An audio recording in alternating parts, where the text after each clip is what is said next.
ओम नारायण नारायण नारायण नारायण। सब मित्रों को राम राम, सबका स्वागत है। दोस्तों कैसे हैं आप सब। दोस्तों आपने देखा होगा पिछले कुछ महीनों में बॉलीवुड ने उनकी पुरानी कुछ फिल्मों को दोबारा से थिएटर में री रिलीज़ किया है। इनमें से कुछ फिल्में ऐसी है जो अपने पहले रिलीज़ के समय बहुत सफल रही थी, तो दूसरी कुछ फिल्में ऐसी है जो पहली बार रिलीज़ के समय बॉक्स ऑफिस पर कुछ खास चली नहीं थी, परंतु अभी दोबारा उन्हें प्रॉपर एक पीआर मैनेजमेंट के साथ में, पपेट मीडिया और पपेट क्रिटिक्स के हाइप के साथ में उन्हें दोबारा से रिलीज़ किया गया और इतने करोड़ का कलेक्शन किया, उतने करोड़ का कलेक्शन किया रिलीज़ के समय। इस प्रकार की बातें आपने पिछले कुछ महीनों में देखी होगी। अब इसके पीछे का कारण क्या है, ऐसी फिल्मों को री रिलीज़ करने के पीछे का, इसी के बारे में अभी हम चर्चा करने वाले हैं। बहुत महत्वपूर्ण विषय है, कई सारे पॉइंट्स मैंने लिख करके रखे हैं, इससे आपको बहुत कुछ समझ में आएगा या पता चलेगा कि भाई क्या हो रहा है। अब पॉइंट्स कौन से हैं। सबसे पहला तो भाई इंडस्ट्री की जो ब्रांड वैल्यू है, बॉलीवुड की जो ब्रांड वैल्यू है, जो इमेज है, जो नाम है इनका, वो ख़राब हो चुका है। दूसरा कारण है क्रिएटिव बैंक्रप्सी। तीसरा कारण है जो एक मास अपील वाला, ट्रेडिशनल पॉइंट ऑफ व्यू से बनने वाला, पारंपरिक दृष्टिकोण से बनने वाला जो कंटेंट है वो इनके पास में है नहीं। चौथा, जो इंडस्ट्री के पिलर्स जिनको हम कहते हैं, किसी भी इंडस्ट्री के जो पिलर्स होते हैं ना, वो जैसे कि बॉलीवुड के पिलर्स अगर हम कहें तो इनके द्वारा सेलिब्रेट किए गए डायरेक्टर्स या इनके द्वारा ज़बरदस्ती जनता के ऊपर थोपे गए इनके जो सो कॉल्ड स्टार्स वगैरह है, तो वो पिलर्स ध्वस्त हो चुके हैं इंडस्ट्री के। और पांचवा सबसे महत्वपूर्ण कारण जो है वो है 2024 के इलेक्शंस। अब ये मैं क्यों कह रहा हूँ, इन्हीं पांचों पॉइंट्स के बारे में अभी हम चर्चा करने वाले हैं। सबसे पहला पॉइंट तो इनकी जो ब्रांड वैल्यू है, इमेज है, नाम है, वो ख़राब हो चुका है इंडस्ट्री का। ऐसा नहीं कि पहले इनका कुछ बहुत नाम था, पहले लोग बिल्कुल पागल हुए पड़े थे बॉलीवुड नाम के पीछे वगैरह वगैरह ना, ऐसा बिल्कुल भी नहीं है। पहले भी लोग इनसे इतने ही ज़्यादा परेशान थे, परंतु पहले एक मीडिया मैनेजमेंट इनका इतना ज़्यादा स्ट्रॉन्ग था ना, पपेट मीडिया इनकी इतनी स्ट्रॉन्ग थी कि दूसरी तरफ की आवाज़ को ये कभी उठने ही नहीं देते थे।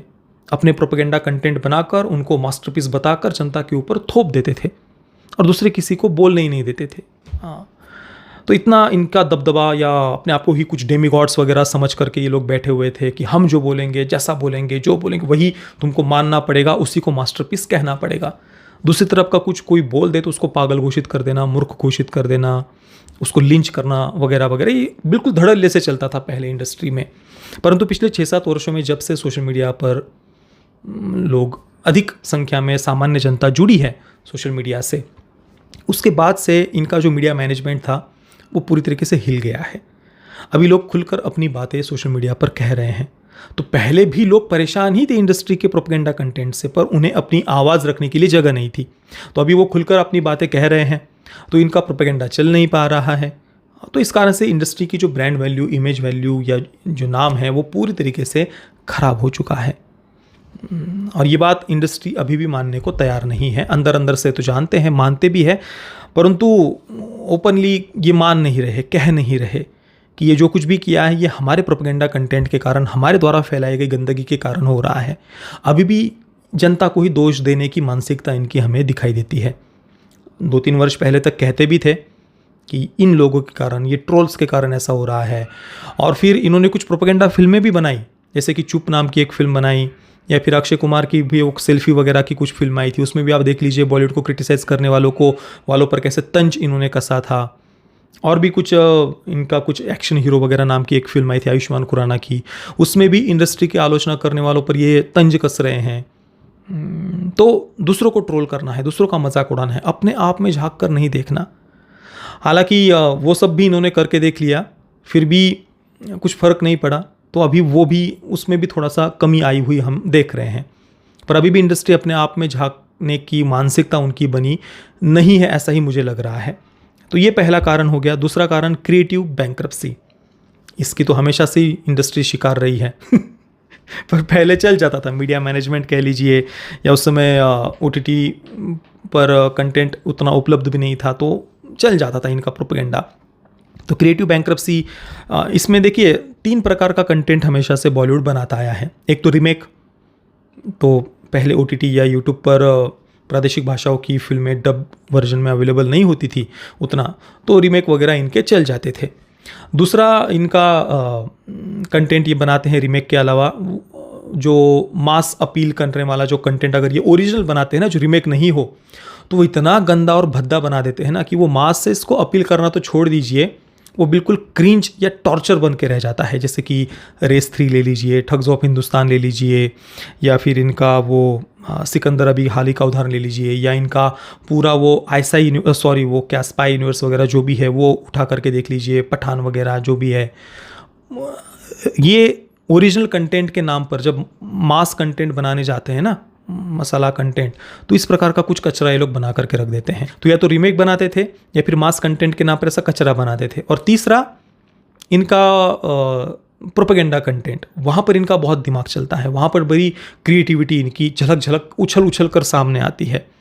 जैसे कि पिछले कुछ समय में 2010 के बाद में विशेषतः कॉमेडी फिल्मों के नाम पर इन्होंने जो वोक प्रोपेगेंडा फैलाए हैं, विशेषतः राजकुमार राव, आयुष्मान खुराना, इनका कंटेंट उठा करके देख लीजिए। उसमें से अधिकतर जो कंटेंट जो जिनको ये स्मॉल टाउन कॉमेडी फिल्में वगैरह जो कहते हैं, लिटरली गंदगी फैला करके रखी थी उनके अधिकतर कंटेंट में। आप अगर देखेंगे दोबारा से उनकी वो घटिया कॉमेडी फिल्में देखने का भी कभी मन नहीं करता। इस प्रकार का वोक प्रोपेगेंडा इन्होंने फैलाया है कॉमेडी फिल्मों के नाम पर।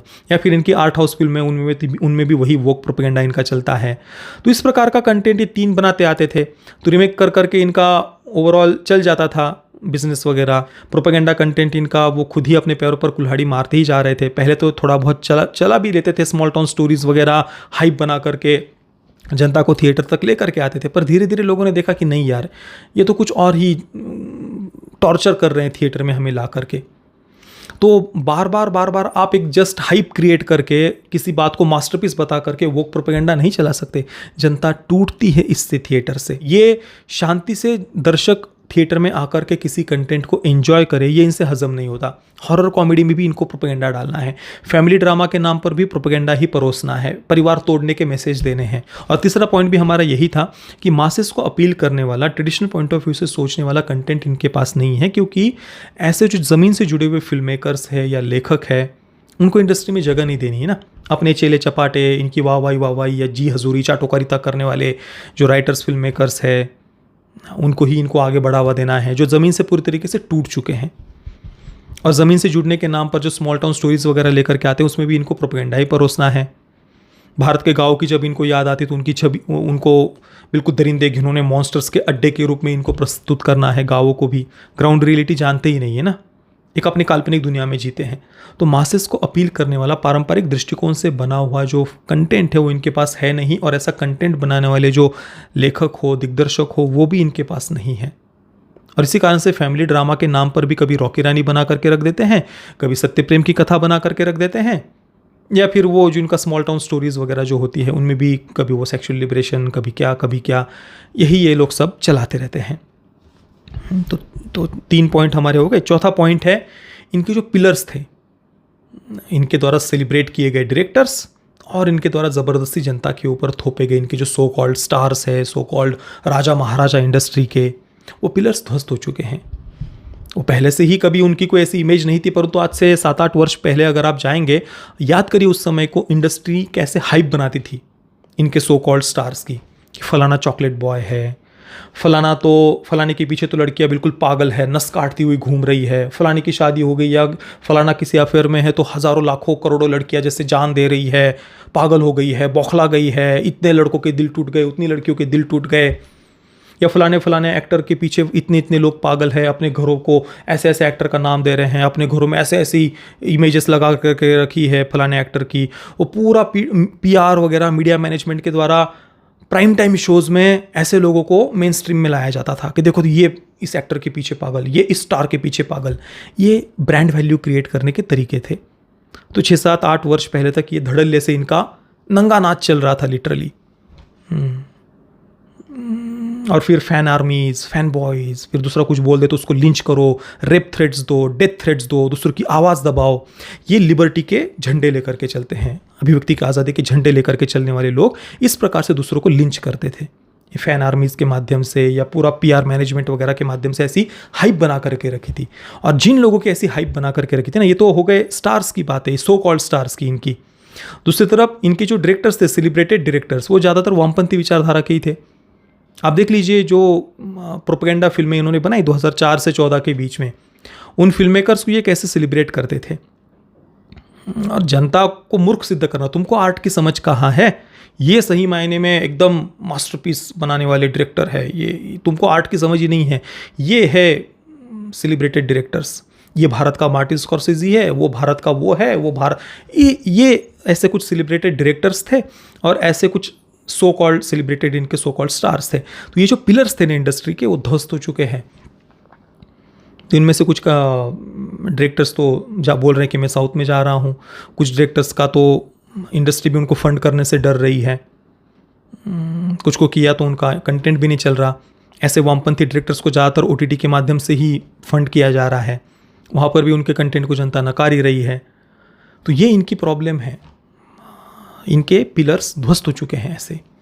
और दूसरे सामान्य लोगों को इंडस्ट्री में आने नहीं देना जो पारंपरिक दृष्टिकोण से सोचते, क्योंकि वो उनके अनुसार फांसीवादी है, रिग्रेसिव सोच वाले हैं, ऑर्थोडॉक्स सोच वाले हैं। तो पारंपरिक दृष्टिकोण से आप फैमिली का चित्रण नहीं कर सकते, विवाह का चित्रण नहीं कर सकते, वहाँ पर भी पेरेंट्स के नाम से छाती कूटने वाला या विवाह की संस्था को तोड़ने वाला, पेट्रियार्की के नाम से छाती कूटने वाला कंटेंट ही बनाना होगा, तभी इंडस्ट्री में जगह मिलेगी और तब तुम इंडस्ट्री के पिलर बनोगे, तुमको सेलिब्रेट किया जाएगा ऐसे डायरेक्टर्स को, ऐसे राइटर्स को। ये चौथा कारण। और पांचवा कारण जो मैंने कहा 2024 के इलेक्शंस, वो आप सोच रहे होंगे कि यार ये क्या होगा 2024 के इलेक्शंस, ये कैसे, यही सबसे मुख्य कारण है। पिछले कुछ समय में बिल्कुल जो खाली पड़ी हुई ना इंडस्ट्री, फिल्में ही नहीं है इनके पास, पुरानी फिल्में रिलीज़ करनी पड़ रही है। क्या कारण है ये?